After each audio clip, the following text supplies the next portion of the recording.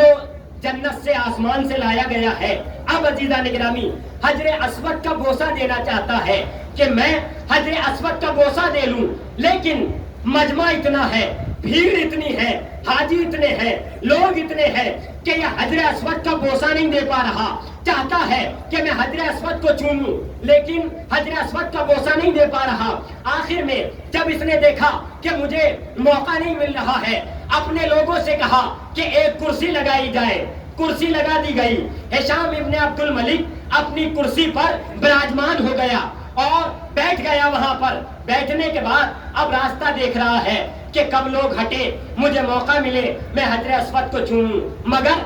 لوگ ہٹ نہیں رہے, لوگ موقع نہیں دے رہے کہ حجر اسود کا وہ بوسہ لے لے. اچانک کیا دیکھتا ہے, بیٹھا ہوا ہے, اس کے غلام ہیں, اس کے کارندے ہیں, ارد گرد خادم ہیں, نوکر ہیں, مکمل تخت شاہی کی طرح اس کا تخت, اس کی کرسی لگی ہوئی ہے. لیکن اچانک اسی اثنا میں کیا دیکھتا ہے کہ ایک شخص آتا ہے, اور وہ شخص کون ہے جس کے ساتھ نہ لاؤ لشکر ہے, نہ کوئی اس کے ساتھ جسے کہا جائے لوگوں کا ہجوم ہے, تنہا وہ خود ہے اور اس کے ساتھ اس کا ایک غلام ہے.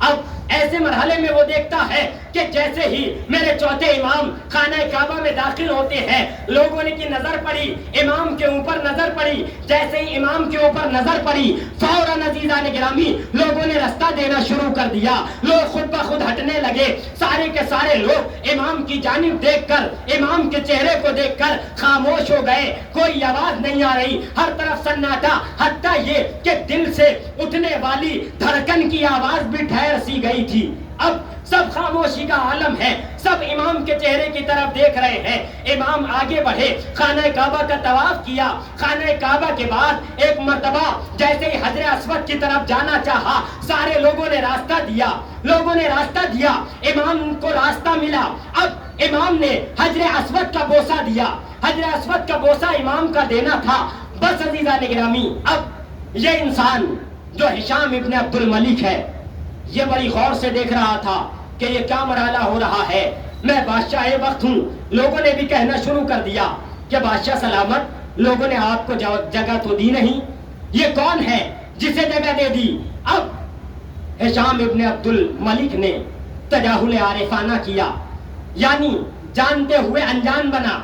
سامنے والے نے پوچھا کہ اے ہشام, اے بادشاہ, یہ کون ہے, ذرا ہمیں بتا. تجاہل عارفانہ میں یعنی جانتے ہوئے انجان بنا, اور انجان بن کے یہ کہتا ہے کہ میں نہیں جانتا یہ کون ہے, اس کا نام کیا ہے, یہ کہاں سے آیا ہے. بس جیسے ہی ہشام ابن عبد الملک نے یہ لفظ کہے کہ میں نہیں جانتا یہ سامنے والا کون ہے جسے لوگوں نے راستہ دے دیا, عزیزان گرامی اگر یہ کہہ دیتا کہ میں جانتا ہوں تو اپنی عزت میں اس کی کمی آ جاتی کہ تو بادشاہ ہوتے ہوئے تجھے کوئی راستہ نہیں ملا. لیکن عزیزان گرامی اس انسان کو جو ظاہری طور پہ لاغر بھی ہے, جو ظاہری طور پہ نہ کسی کے ساتھ آیا, نہ لشکر لے کر کے آیا, نہ لوگ آئے, اسے کیسے راستہ مل گیا. اب لوگوں سے کوئی بات نہیں کہتا, میں نہیں جانتا, میں نہیں پہچانتا. عزیزان گرامی شاید یہ جواب آئے کہ ہشام ابن عبد الملک کو راستہ اس لیے نہیں دیا گیا کہ اس کی حکومت جو تھی وہ لوگوں کے جسموں پر حکومت تھی, اور یہ جو آنے والا آیا تھا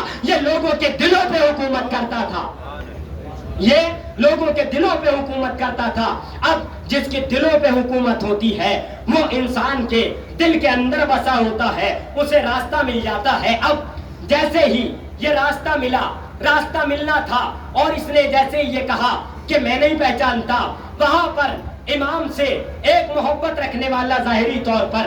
جو کہ روایت کہتی ہے کہ نہ امام کا چاہنے والا بھی بہت زیادہ نہیں تھا، کیونکہ درباری شاعر تھا جس کا نام تاریخ نے فرزدق لکھا ہے. نام تو سب جانتے ہیں فرزدق کا، سب نے سن رکھا ہے. فرزدق بڑا شاعر تھا اپنے دور کا.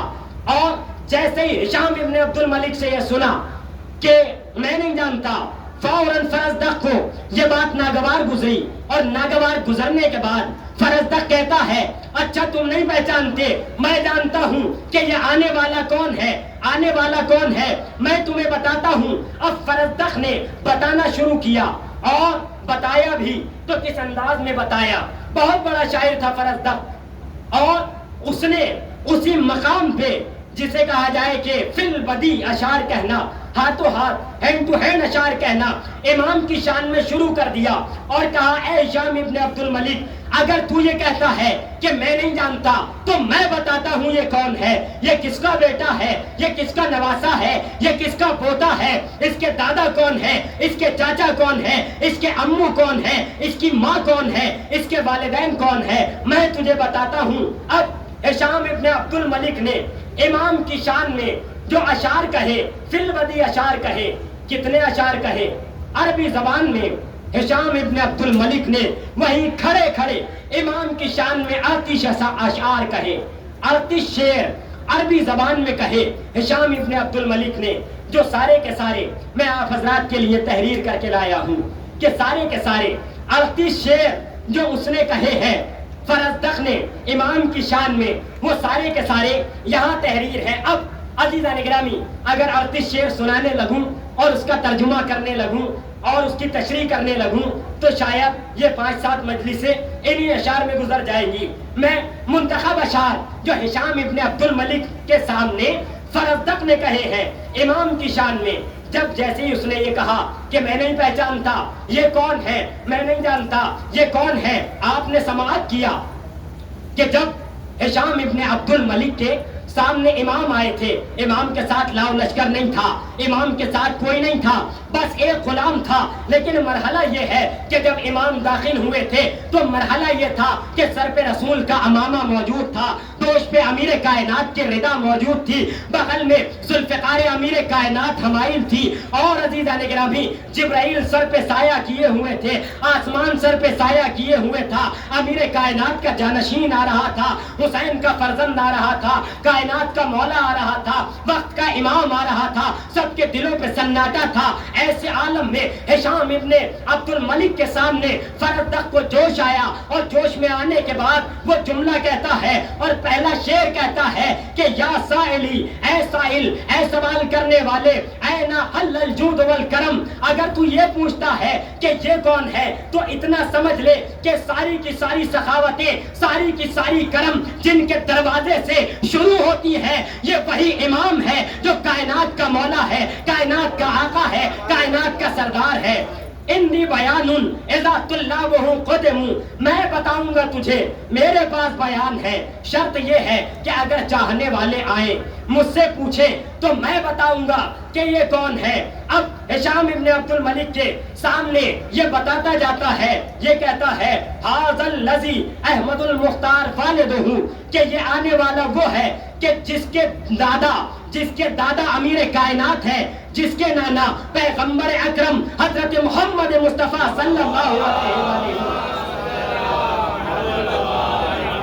اے ہشام، تو پوچھتا ہے یہ کون ہے؟ صلی علیہ الی ما جری العلم، یہ اس کا بیٹا ہے، اس کا نواسا ہے جس پہ پروردگار بھی صلوات و سلام پڑھتا ہے، ملائکہ بھی درود بھیجتے ہیں، انبیاء بھی درود بھیجتے ہیں، اور مومنین بھی صلوات و سلام پڑھتے ہیں.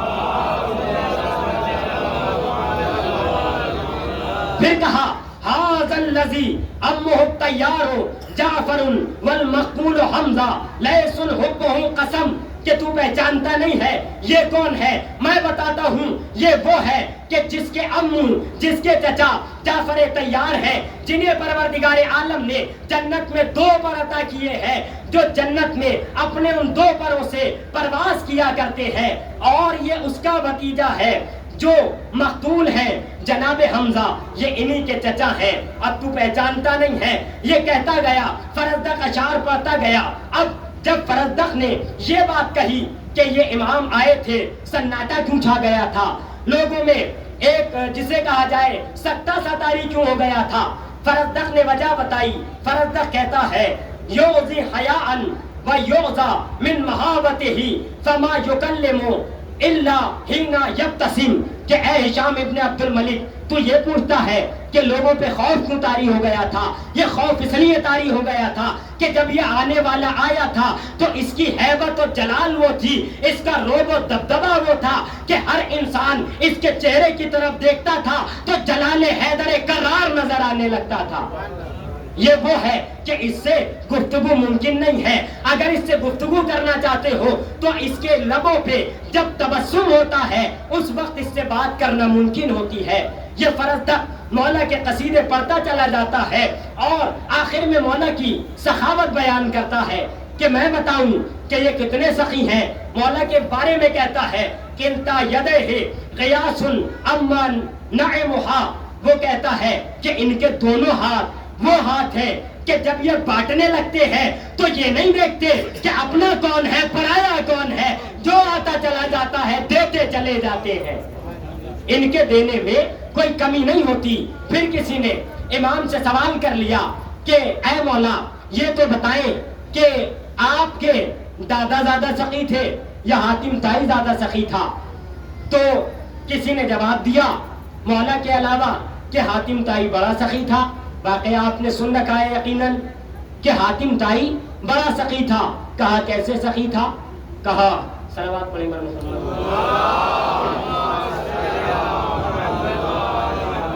کہا حاتم طائی ایسے زیادہ سخی تھا کہ وہ 40 دروازوں سے بانٹا کرتا تھا۔ کہا اچھا اور آپ کے دادا؟ کہا ہمارے دادا ایک ہی دروازے سے بانٹا کرتے تھے۔ کہا حاتم طائی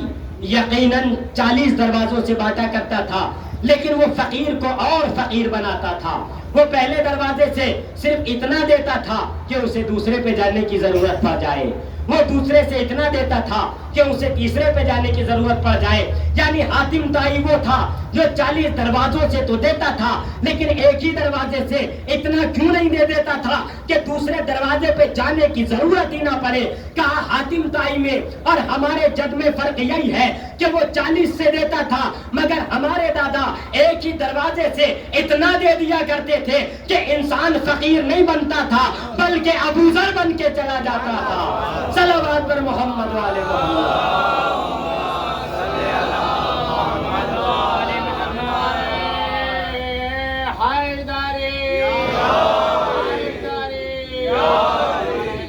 پھر فرزدق کہتا ہے کہ تجھے میں بتاؤں کہ یہ آنے والا کون ہے؟ من معاشرہم حبہم دین وبغضہم کفر قربہم منجا ومعتصم۔ فرزدق کہتا ہے تو سوچتا ہے، سوال کرتا ہے یہ کون ہے؟ ارے تو جانتا نہیں ہے، یہ وہ ہے کہ ان کی محبت انسان کو ایمان کی منزل پہ پہنچا دیتی ہے اور ان کا بغض انسان کو کافر بنا دیتا ہے۔ اگر ان کا بغض لے کر کے جاؤ گے پروردگار عالم جنت میں جگہ عنایت نہیں فرمائے گا۔ پھر عزیزان گرامی یہ کہتا ہے کہ ان کے جس کے دل میں ان کی محبت ہوگی وہ کامیاب ہو جائے گا۔ اور آخر میں جو اس نے ہشام ابن عبد الملک کے سامنے 37واں شعر پڑھا ہے وہ عجیب مولا کی ثنا کرتا ہے، کہتا ہے کہ بدر اللہ شاہد والشعب من احد، کہ تم جانتے نہیں ہو ان کی بہادری کی گواہی بدر دیتی ہے اور احد دیتی ہے۔ والخندقان ویوم الفتح قد علموا، ان کی شجاعت کی گواہی جنگ بدر دیتی ہے، جنگ خندق دیتی ہے، جنگ حنین دیتی ہے، یہ ساری کی ساری جنگیں ان کی بہادری کی گواہی دیتی ہیں۔ اب جب اس نے یہ سنا، ساری فضیلتیں سنی، سننے کے بعد یہ فضیلتیں سننے کے بعد ہشام ابن عبد الملک نے فرزدق کو قید کرا لیا کہ اگر اس نے یہ اشعار یہاں کے علاوہ اور لوگوں تک بھی منتقل کیے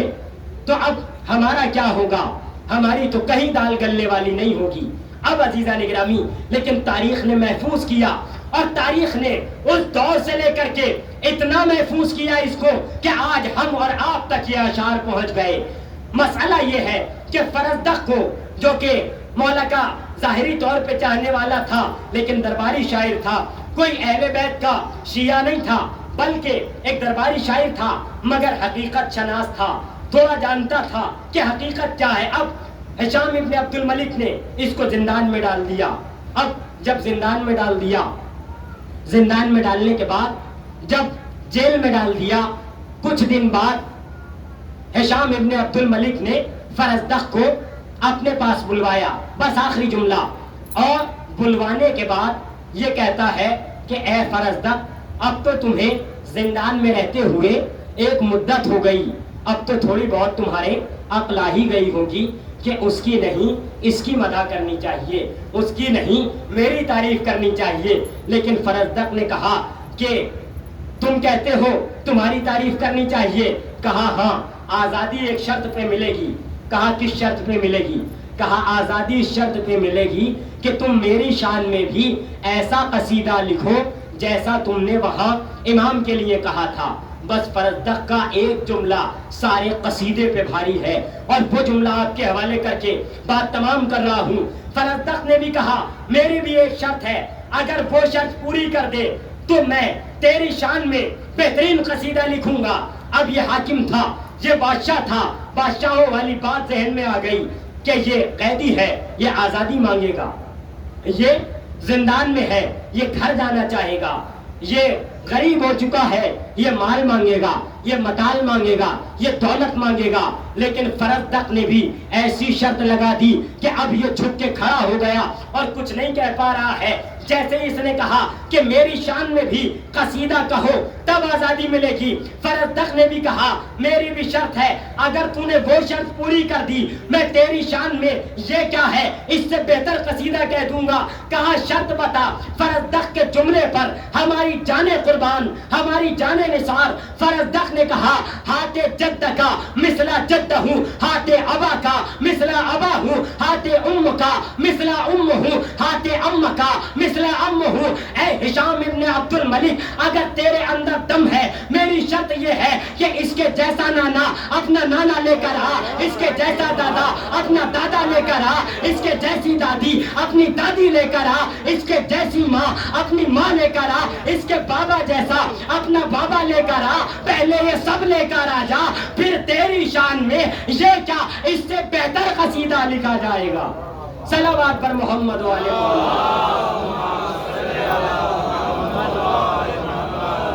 عزیزان گرامی، اب اگر دم ہے کسی کے اندر تو لے کر آئے ایسا دادا، ایسا نانا، ایسی ماں جیسی پروردگار عالم نے امام کو عطا کی ہے۔ لا نہیں سکا، کائنات میں کوئی بھی لا نہیں سکا۔ بننے کو لاکھ لوگ بن گئے کہ ہم بھی ہیں، ہم بھی ہیں، لیکن عزیزان گرامی تقابل اور مقابلہ کائنات میں کوئی نہیں کر سکا۔ لاکھ لوگ چاہتے تھے کہ امام کا مقابلہ کر لیں، مگر کسی کی ہمت نہیں ہوئی جو امام کے سامنے آئے اور آ کر کے رک جائے۔ امام چاہے آزادی کے عالم میں رہے یا کربلا کے بعد قید کے عالم میں بھی ہے، مگر امام کا تقابل، امام کا مقابلہ کائنات کا کوئی بشر، کوئی انسان کر ہی نہیں سکتا ہے۔ عزیزوں، جب وہ مرحلہ آیا کہ کربلا مکمل ہو چکی،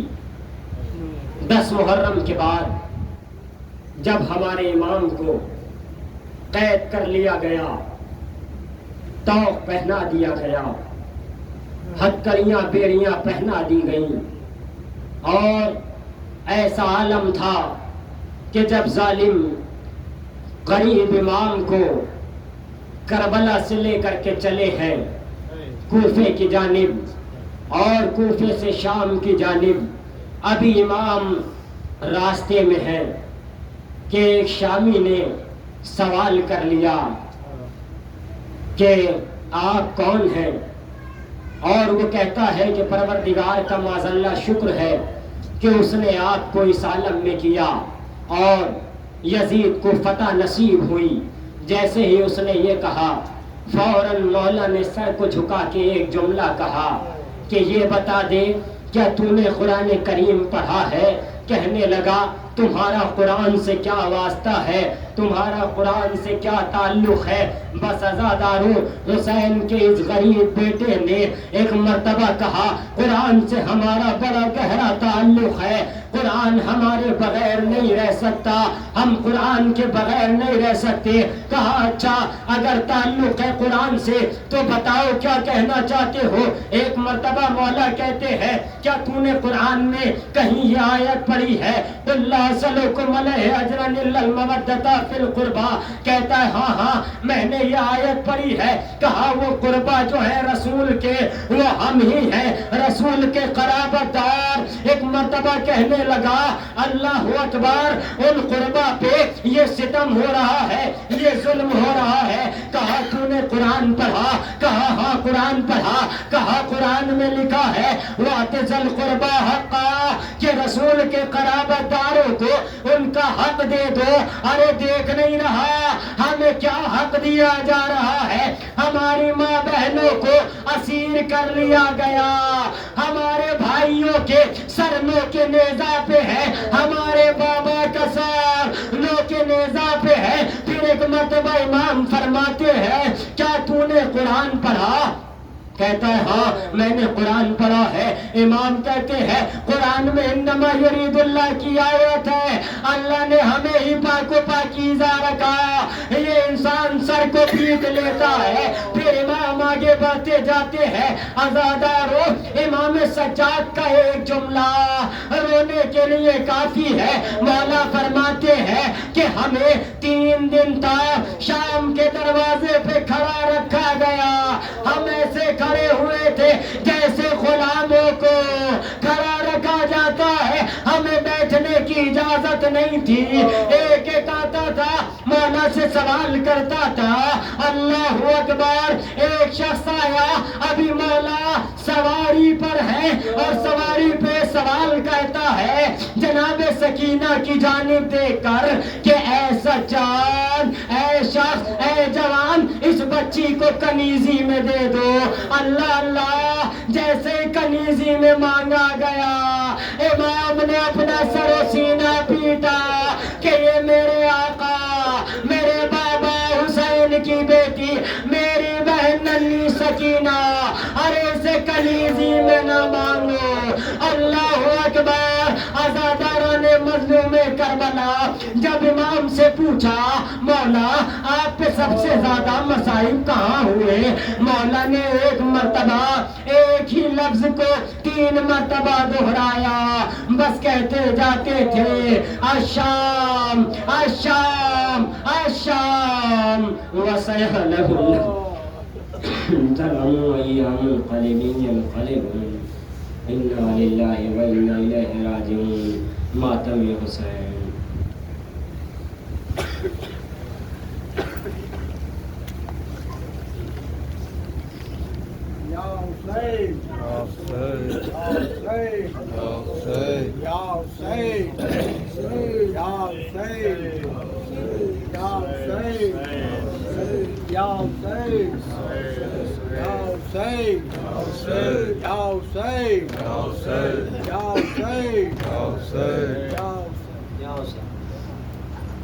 بیڑیاں پہنے عابد مزتر کیسے چلے شام راہ کی، بیڑیاں پہنے عابد مزتر کیسے چلے راہ شام کی، بیڑیاں پہنے عابد مزتر کیسے چلے راہ شام کی،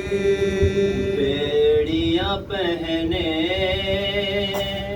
عابد مزتر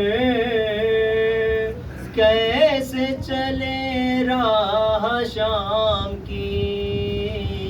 بیڑیاں پہنے مضطر کیسے چلے راہ شام کی بیڑیاں پہنے عابد مضطر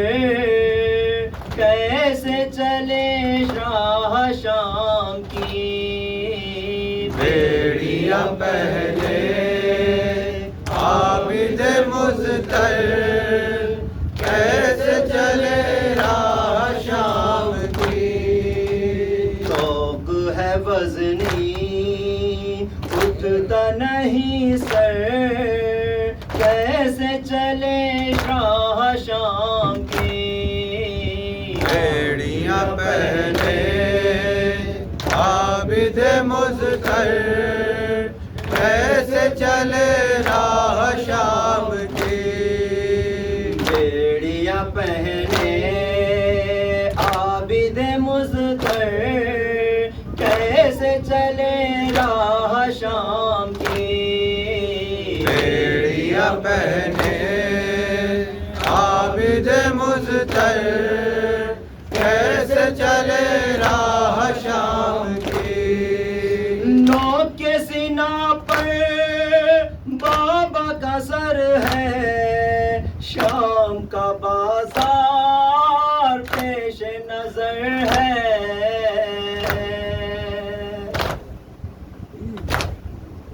نوک کے سینہ پر بابا کا سر ہے شام کا بازار پیش نظر ہے اہل حرم کو لے کے کھلے سر کیسے چلے راہ شام کی بیڑیاں پہنے عابد مضطر کیسے چلے راہ شام کی کس کو سناؤں درد میں جا کر کوئی نہیں ہے مونس و یاور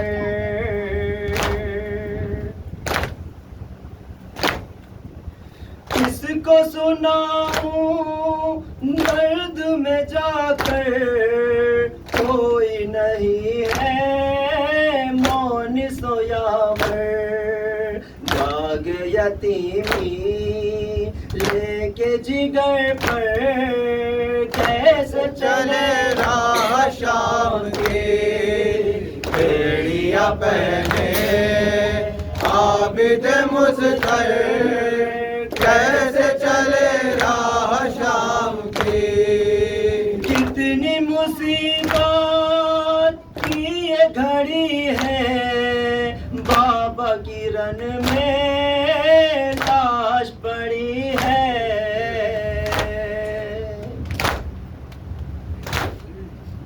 کتنی مصیبت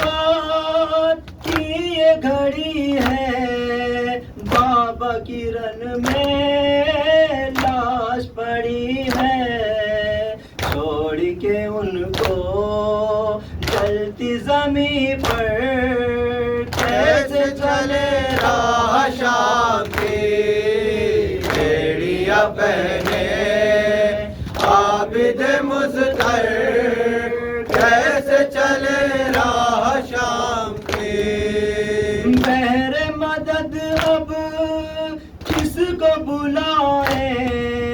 سو گئے امو نہر پہ جا کے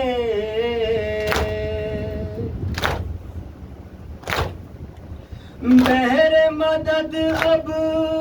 کس کو بلائے سو گئے امو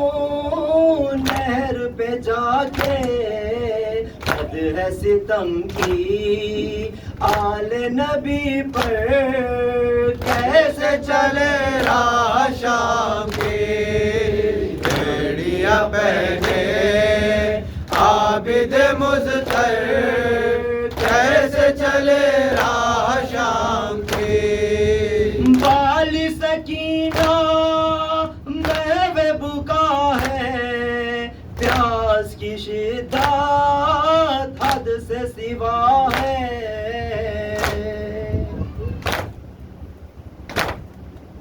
بال سکینہ محو بکا ہے، پیاس کی شدت حد سے سوا ہے، دے نہیں سکتا پانی میں لا کر، کیسے چلے راہ شام کی بیڑیاں بہنے عابد مظفر، کیسے چلے راہ شام کی، شام کا بازار مجمع کفار، قیدی بنے ہیں عطرت اطہار،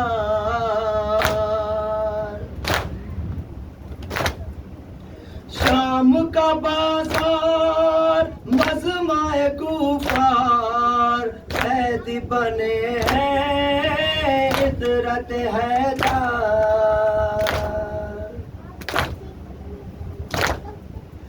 شام کا بازار مجمع کفار، قیدی بنے ہیں عطرت اطہار،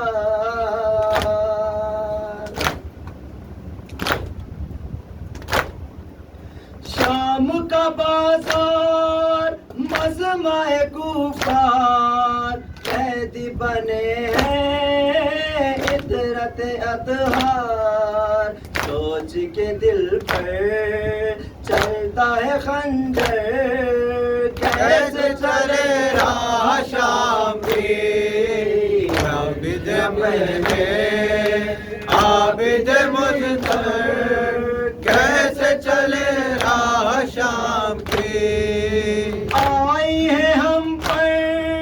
کیسی مصیبت، روتی ہے بیڑی دیکھ کے غربت،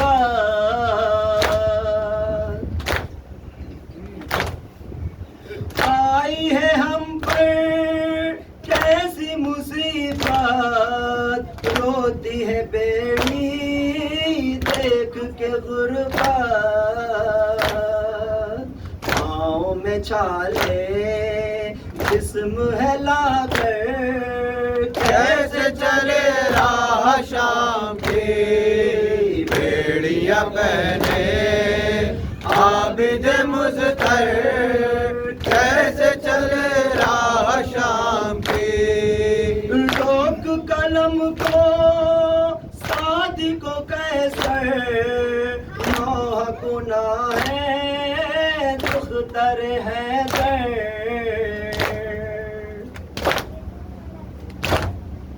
روک قلم کو سعدی کو کوثر، نوح گناہ ہے دختر حیدر، ہلنے لگا دل سینے کے اندر، کیسے چلے راہ شام کے، یا حسین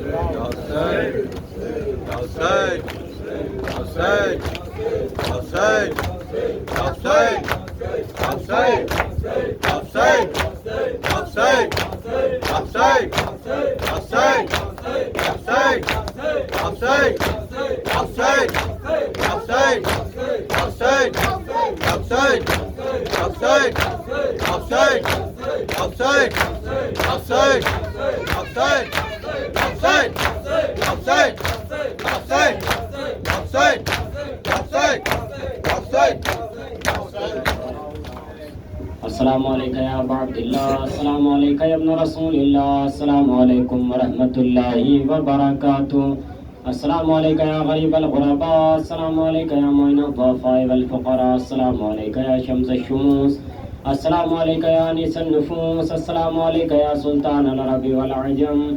یا ابا الحسن علی ابن موسیٰ الرضا، السلام علیکم ورحمۃ اللہ وبرکاتہ، السلام علیکم یا مولانا یا صاحب العصر والزمان، الامان والامان، السلام علیکم یا خلیفۃ الرحمن، السلام علیکم یا مظہر الایمان،